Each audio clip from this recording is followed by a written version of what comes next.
what problems except teaching have our intelligentsia actually solved? We have so many doctors, so many professors. They keep defending hundreds of them every year. And specifically, show what from our universities. What problems are they solving?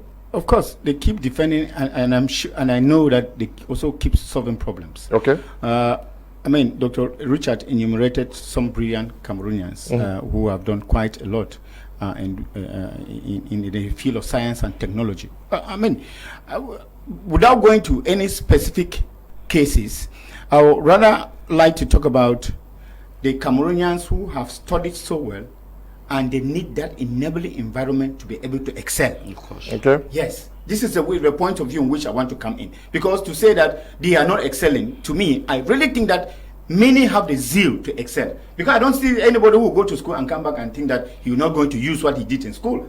The problem is that of an enabling environment. And to talk about this, let me give an example of what I listened to Bishop Matthew Kuka of the Catholic Diocese of Sokoto in Nigeria during the installation ceremony of Tinubu, and he was called to speak with an imam. The two of them spoke, and Bishop Matthew Kuka came up on stage with the applause of, I mean, a lot of people said, and he said he called some Nigerians because he went to the US, and there are some two Nigerians that he remarked went to a very, very high, I'm sure, I mean, it's a very, very big school, a big university there.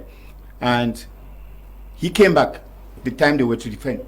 And he called them, they had defended. And he asked them, you have defended, and I'm sure you've come out with flying colors. What are you doing? Are you not coming back to Nigeria?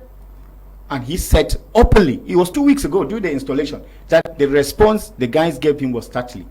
They said, but how would they come back to Nigeria?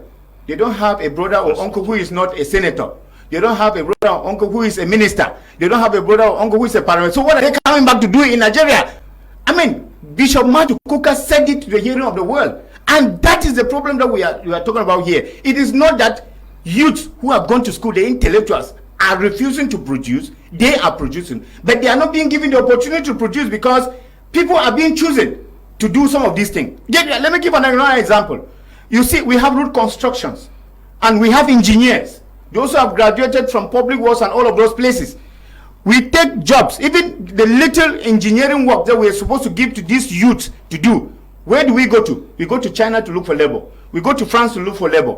This is the way we are killing the intelligentsia that we have in our country. And I think that the youth are ready to work. There are youths who are ready to work selflessly, even in the sayings of Martin Luther King, that if you are a street sweeper, sweep in such a way that nobody sees any fault about what you are doing. So I think, yeah, but in the case of road construction, these are done by companies now. Which companies? Road constructions now. You have Soja Satom, who does this. You have China. Yeah. That's France.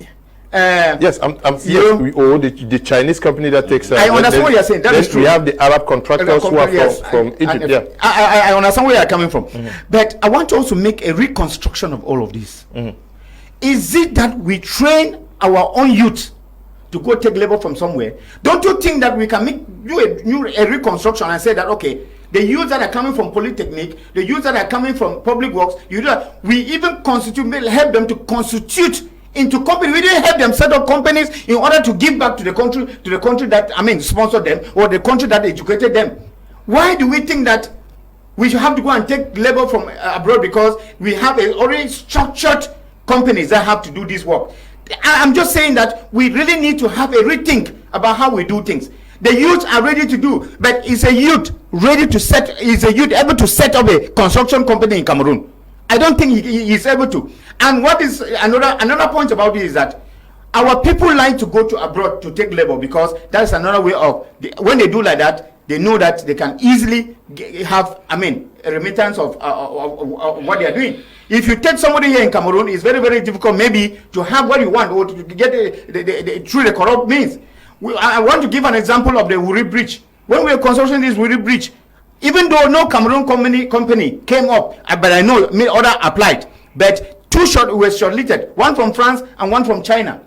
Do you imagine that the Chinese company came and their offer was almost half of what the French company was asking. But what did they do? They gave the contract to the French. How do you put all these things in context? So what we are saying is that it's like in Nigeria, you know, they what we call the youth service in Nigeria. People give back to the community because they know that the government has assisted in your education. You have to come and give your knowledge, what you have learned, to the community. That is the condition sine qua non before you are employed in the public service in Nigeria. If you don't work as a youth in the youth service, you cannot be employed in the service in Nigeria. This is what we want. This is what we want to happen in many other countries in Africa. Why do we think that it is only constituted companies abroad that can come and work in Cameroon, or that can come and work in Nigeria, or that can come and work in Ghana? So I think that we need all of this. Dr. Dimacho wants that priority should be given to Cameroonian-based companies so that they use local labor to be able to construct the roads we have around Douala, Yaoundé, and other cities. Good to